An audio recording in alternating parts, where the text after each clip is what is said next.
Bonjour la team, j'espère que vous allez bien, que vous portez bien depuis vos positions. Les gars, voyez-vous, nous avons parlé dès le premier jour lorsqu'on a nommé Monsieur Cissé Bakongo en tant que gouverneur d'Abidjan. Et nous avons décrié cela ici et nous avons dit qu'Alassane Ouattara était déjà en train de créer lui-même c'est-à-dire les racines de ce qui allait le faire perdre son pouvoir.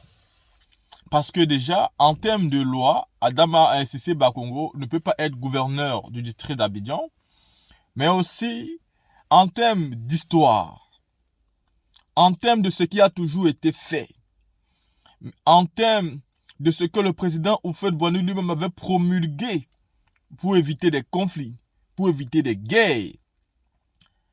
Le bon sens aimerait qu'Alassane Ouattara continue tout simplement à faire ce qui a toujours été fait par rapport à la nomination selon les groupes ethniques. Il ne peut pas prendre Cissé Bakongo et mettre Cissé Bakongo, nommer Cissé Bakongo comme gouverneur du district d'Abidjan, où il y a des Atians et pourtant il travaille avec les Atians dans son gouvernement. Cela est inacceptable. Ce n'est pas du tribaliste. Ce n'est pas du tribalisme, mais ce n'est que le bon sens. Parce que, voyez-vous, il est impossible de trouver un Atien occuper ce genre de poste au nord de la Côte d'Ivoire. Il est même quasiment impossible de trouver un sudiste, même simplement élu maire au nord de la Côte d'Ivoire. C'est quasiment impossible, mais on va vous dire que là, ce sont les élections. Mais maintenant, quand on vient dans des nominations, il faut être clair, il faut être honnête. Monsieur Alassane Ouattara, une fois de plus, il a raté le coach, comme il a l'habitude d'ailleurs de rater le coach. Et les jeunes Atiens sont en train de sortir et les rumeurs disent qu'il peut y avoir des mobilisations, des manifestations, même avant la Coupe des Nations. Oui, les rumeurs disent que des mobilisations peuvent avoir lieu avant la Coupe d'Afrique des Nations. Alassane Ouattara pousse à bout le peuple de Côte d'Ivoire. Il pousse tellement ce peuple à bout qu'à un moment donné, ce peuple va être obligé d'éclater, va être obligé de se lever, va être obligé de réagir. Il augmente tout. Il augmente l'électricité. Et il dit aux Ivoiriens que la raison pour laquelle il a augmenté l'électricité, c'est justement pour que l'électricité ne manque pas en termes de quantité. Que cette augmentation était nécessaire. Mais vraiment, nos dirigeants africains, ils ont un gros problème. Les SMIC dans ces différents pays même font rigoler. Les SMIC dans les différents pays d'Afrique francophone font rigoler. Et quand vous voyez la vie chère, vous vous dites comment on peut avoir ce genre de SMIC et avoir la vie aussi chère. Mais quand même, obliger déjà les patrons à payer au moins des personnes à 100 000, 125, 150 000 minimum. En ce moment-là, on peut comprendre que la vie soit chère comme ça. Mais vous ne pouvez pas mettre le SMIC à 75 000 francs. Par exemple, en Côte d'Ivoire et dans d'autres pays d'Afrique, c'est à 40 000, 42 000. Le SMIC, dans d'autres pays, c'est à 50. Et dans ces pays, la vie aussi est chère. Le litre de carburant coûte plus de 860 francs. Plus. Et on oblige les gens de fonctionner comme ça. L'électricité augmente, les loyers augmentent, tout augmente. Et aujourd'hui, on fait des nominations des personnes comme Cissé Bakongo dans des régions, dans des endroits où cela n'a jamais été possible, justement parce qu'Alassane Ouattara veut continuer à être président de la République. Et pour ça, il est en train de mettre ses pions qui vont devoir terroriser la jeunesse d'Abidjan. Parce qu'il sait que les mobilisations de 2024 à 2025 vont commencer à Abidjan. Et pour ça, il faut mettre un gouverneur à Abidjan qui n'a pas peur du sang, qui est capable de tuer. Cissé Bakongo l'a déjà démontré. La team, écoutons ces jeunes Atiens qui ont décidé de parler fort. Leader d'opinion, responsable de jeunesse et influenceur de la communauté Atian, portant sur la nomination du nouveau gouverneur du district d'Abidjan. Nous sommes là, en cette journée, pour crier notre indignation face à cette nomination. Ivoiriens, Ivoiriennes, habitants de la Côte d'Ivoire, avant toute déclaration, nous souhaitons la bonne et heureuse année 2024. à tous et à toutes que la paix, la santé, l'abondance visitent toutes les maisons. Le collectif des leaders politiques, des leaders d'opinion, des responsables de jeunesse, influenceurs, Atchan, se tient devant vous pour alerter l'opinion nationale, internationale et les générations futures face à ce que nous considérons comme une injure, un mépris fait au peuple Atchan. Précisons que les Atchans, communément appelés les Ébriers, sont les natifs du district d'Abidjan, de la région des Lagunes. Depuis le 27 décembre 2023, c'est la stupéfaction générale. Le peuple Atchan découvre le nom du nouveau gouverneur du district d'Abidjan, Monsieur le maire Cissé Bakongo. À quoi répond cette nomination? Nous nous interrogeons. Tout en reconnaissant les qualités intrinsèques de l'homme du maire Cissé Ibrahima Bakongo, c'est un brillant gestionnaire de collectivité. Néanmoins, nous contestons cette nomination. Quel sacrilège pour le peuple Atchan, qui a tout donné à la Côte d'Ivoire, faisant de la terre de Bidjan une terre d'hospitalité, un pôle économique dynamique pour la sous-région. Face à tant de sacrifices et en reconnaissance, le père fondateur de la Côte d'Ivoire, Feu Félix Houphouët-Boigny, homme visionnaire, a tenu à ce que la gestion du district soit gérée par un originaire d'Abidjan, un Atchan. Quoi de plus normal? Le district d'Abidjan est constitué de 63 villages. Ainsi se sont succédés à la gouvernance d'Abidjan le maire Emmanuel Djoulot, le maire Nkumo Mobio, le gouverneur Djedji Amondi Pierre, son Excellence, le Premier ministre Begré Mambé. Le président Houphouët, respectueux des coutumes, allait jusqu'à porter son choix sur un Atchan de la génération au pouvoir pour le nommer maire central. Cette coutume s'est perpétuée avec l'arrivée du président Henri Konan Bédié, dont nous saluons la mémoire, et également avec Laurent Gbagbo. Président, nous sommes mécontents du non-respect de cette pratique coutumière, de cette tradition, qui s'oppose à la déclaration du gouvernement. En effet, le 9 juin 2021, le gouvernement annonce la création de 12 nouveaux districts qui seront gérés, et je les cite, par des cadres expérimentés du pays ayant une proximité avec les populations et étant originaires de celles-ci. Étant originaire, le mot est lancé. Et quoi de plus normal qu'un cadre natif d'une région gère son district?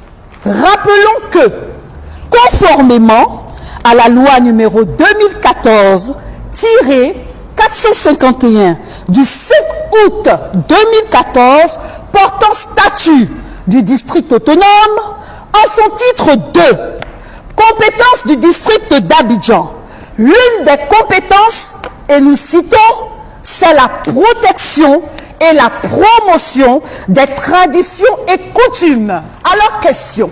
Un non-Atchan peut-il faire la promotion, la protection de nos coutumes? Un Atchan, un Nani, un Dida, un Godier, un Sénoufo, etc., car nous sommes une multitude d'ethnies en Côte d'Ivoire, peut-il être gouverneur du district du Zanzan, Woroba pour un Ani, du Dengele pour un Atchan?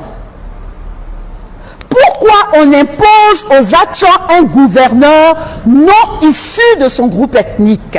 Nous apprenons par ailleurs que le maire Cissé Bakongo a été introduit dans une génération Atchan dans le village d'Anoumambo. Mais nous tenons à préciser que faire partie d'une génération quand on est un allogène ne donne pas de droit assez large. Quand tu es un allogène, un frère d'une autre communauté, et que tu intègres une génération, cela veut dire déjà que tu aimes la coutume Atchan. Mais tu n'as pas droit à être chef du village.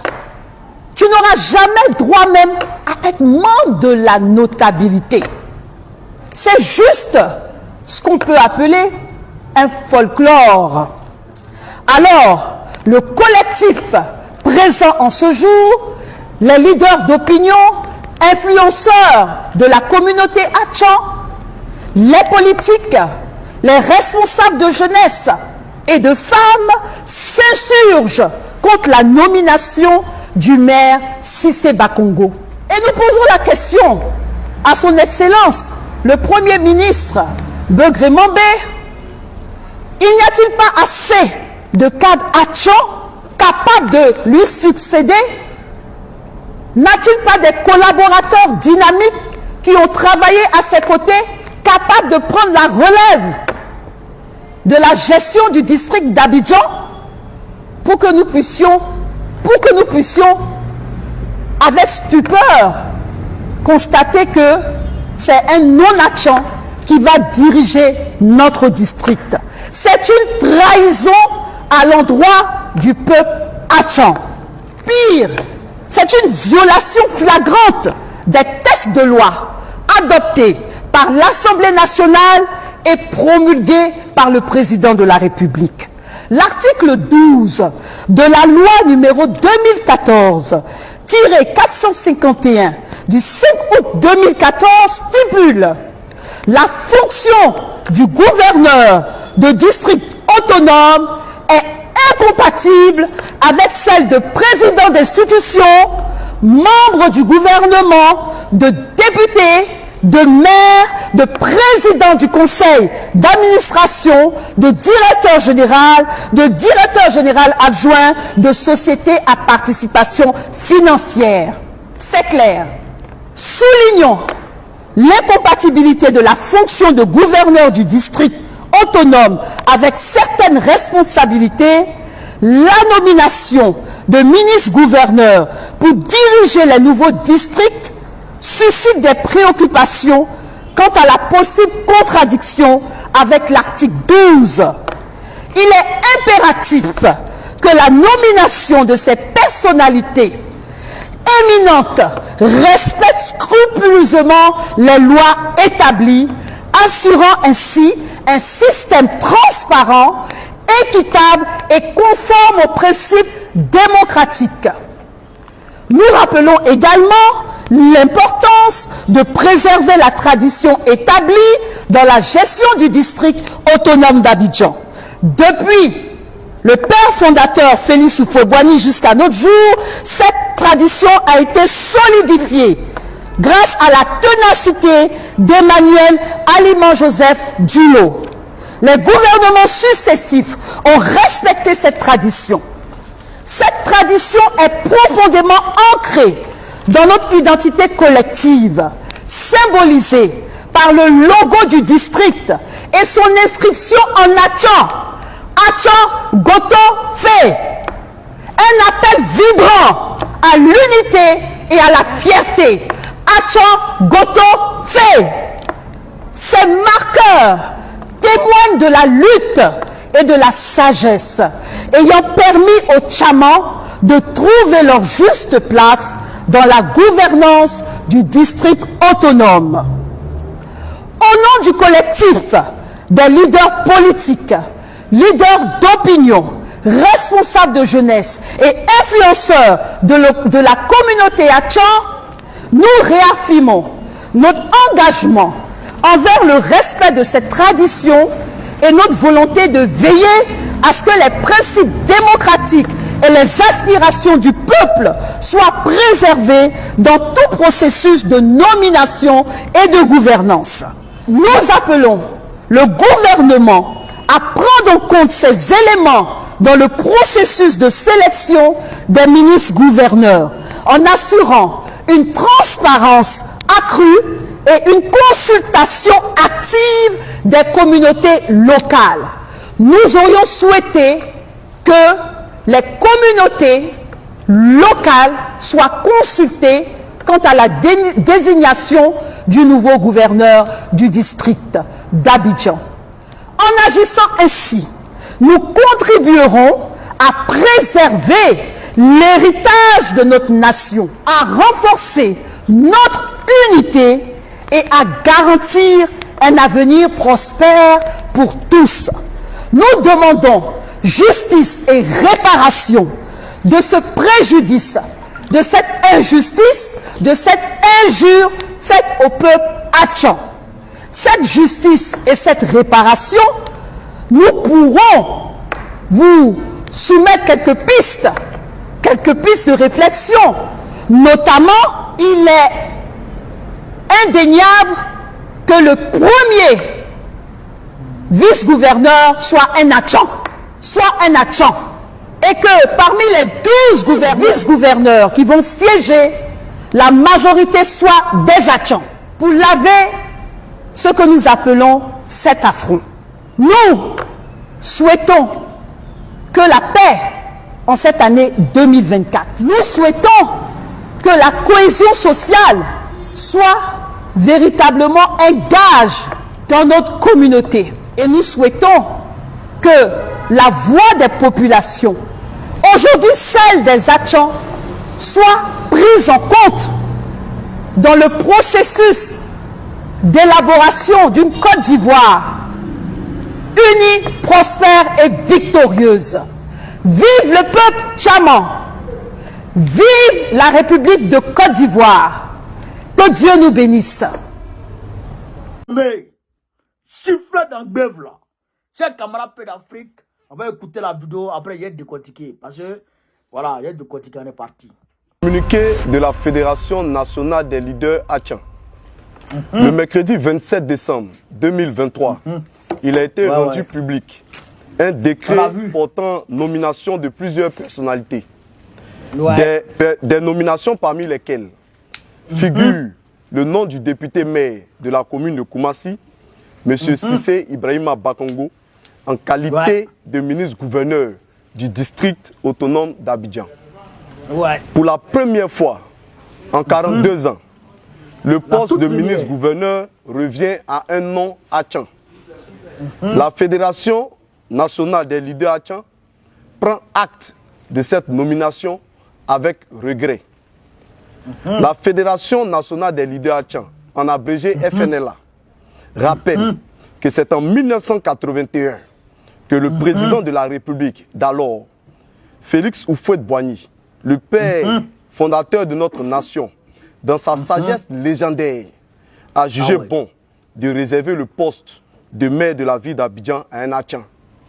Cette décision, qui prend en compte les aspects économiques, sociologiques et même politiques de notre nation. Il faut savoir que le peuple Atchan a subi tellement d'injustices, surtout au niveau du foncier, que le père fondateur de notre nation a établi cet accord tacite pour la prise en compte du développement de nos communautés villageoises. C'était un pacte sacré. La Fédération nationale des leaders Atchan rappelle que tous les autres districts de notre pays ont à leur tête des autochtones. Ce qui est important quant à la prise en compte effective des préoccupations et des aspirations des populations. Le rappeler, ce n'est pas faire preuve de tribalisme. La notion de nation renvoie à la prise en compte des aspirations de chaque communauté. La Fédération nationale des leaders Hatchans ne comprend ni la portée, encore moins l'opportunité de cette nomination, d'autant qu'il existe au sein du parti au pouvoir des cadres Hatchans et non des moindres qui peuvent occuper ce poste. La Fédération nationale des leaders Hatchans informe l'opinion publique nationale et internationale que cette décision est fortement contestée et désapprouvée dans les villages Hatchans sans exception. Cette nomination provoque une vive émotion et une vague d'indignation sans précédent.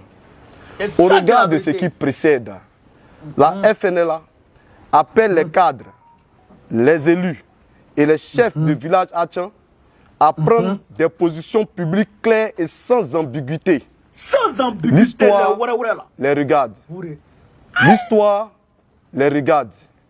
L'histoire les regarde. Les regarde. 3 fois. La FNLA appelle le peuple Hatchan à être mobilisé, solidaire et vigilant face à toute manœuvre de nature à mettre en péril nos villages. La Fédération nationale des leaders Hatchans réaffirme son attachement à l'histoire de notre pays et espère un retour rapide dans le bon sens. Appelle respectueusement le président de la République de Côte d'Ivoire, notre papa à tous, à revenir sur cette décision et à rétablir avec le peuple Hatchan ce pacte sacré. Ce pacte sacré. Camarade, peu d'Afrique, peu de